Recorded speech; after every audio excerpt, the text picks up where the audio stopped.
she doesn't even bat an eye, right? Because I'm sure she hears about everything. But I said, tires? He goes, yeah, I own a tire company out on Route something around here. And then he fills out the form and she says, can you drop it off in my place of business? And she goes, well, do we knock? And he goes, oh, no, just set it in front of the door. And she goes, will it be okay? He goes, oh, yeah. You know, I don't even like them boots. I'm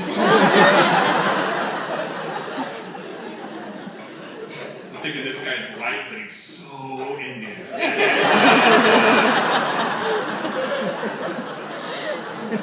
You know, and we're laughing, LaGuardia. So I get up there. It's called Midnight Basketball. And neither of them are in here.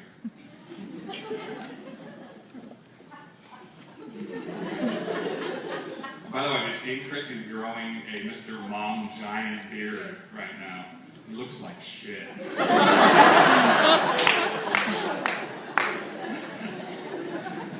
Looks like a giant pornographic Q-tip.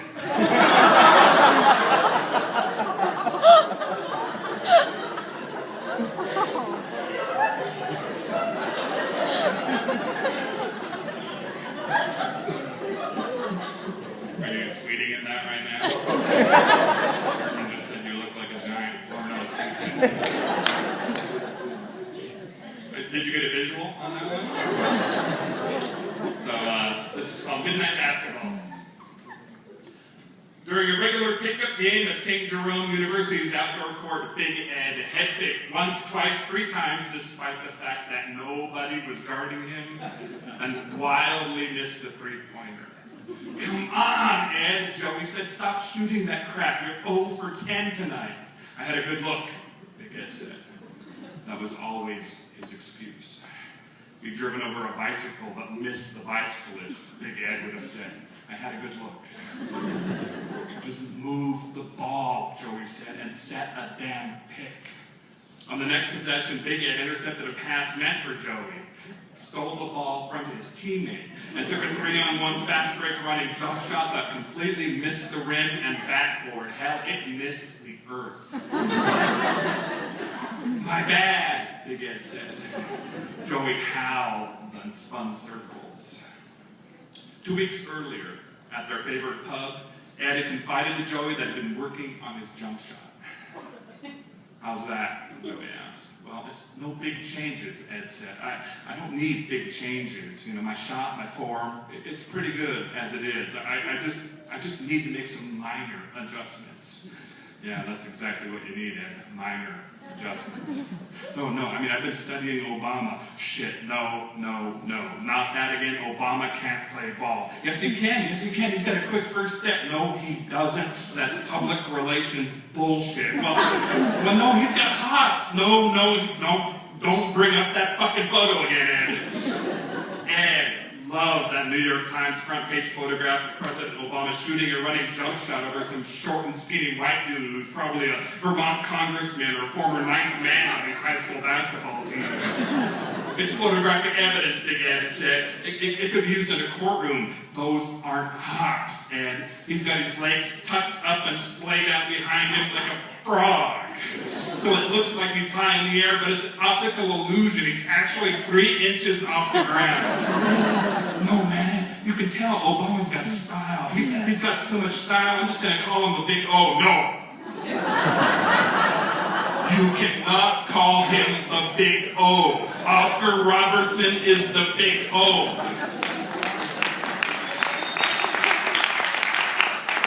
Oh, I forgot. You can't forget Oscar Robertson, Ed. He should be on the NBA logo instead of Jerry West. I just know I want to play ball like Obama. Come on, Ed. I like Obama. I voted for him. I'm a damn commie bastard. But you don't want to play basketball like him. Have you seen the videos? I mean, you know that one where he dribble drives through that bunch of guys? Those are Secret Service dudes he's running with. They take a bullet for him. They're not supposed to stop him. They're supposed to stop other people from stopping him. You see him hit that scoop shot over that North Carolina dude? God, Ed, It's North Carolina. It's Division I basketball. Do you have any idea how good those guys are? Shit, in a real game against real players like that, Obama wouldn't score in 10,000 years. Well, he's scoring in that video. That guy wasn't guarding him. Obama is POTUS. He is the motherfucking president of the United States of America. And even if he wasn't POTUS, Obama still had that ball hanging out so... I'm Regina Navahar. I teach at Hamilton High School with Miss Wember over here. Sorry. I'm an English teacher, so I'm tired now. So, yeah. Slow down. Don't be nervous. I am nervous. I don't know. I can teach in front of, little kids, but I can't talk in front of adults. So I just want to tell you how important the Absolutely True Diary book is to me as a teacher of 9th graders. I used the book in my class, and I slowly noticed that the books began to disappear, and that's a really good indication that the kids like the book. But what was a really big sign was a young man said to me, "Is this a real book?"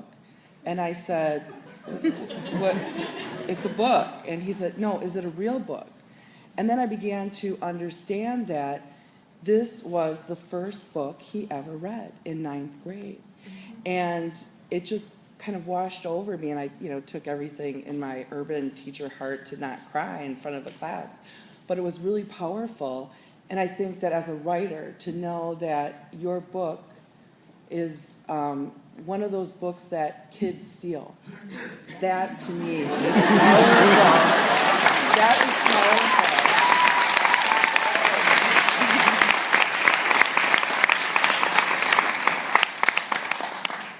The response to that book, The True Diary, has been amazing.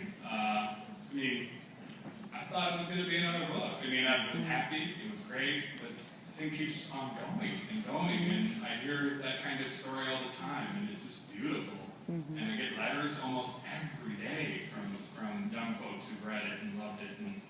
And I love all people reading it, and I love all people loving it, but when it comes from, a poor, disadvantaged brown kid, a brown boy like me, like I was, it really gets me. And then it starts feeling like I did something important. And it was kind of accidental. But,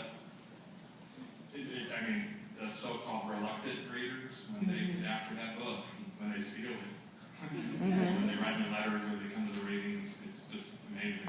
And writing is a lonely job. You read alone, you write alone, you travel alone. You spend most of your time immersed in yourself. And you don't always know what the books are doing or what they mean to people. But this book has so struck a chord in so many places. I get the evidence all the time. And I'm just proud and happy.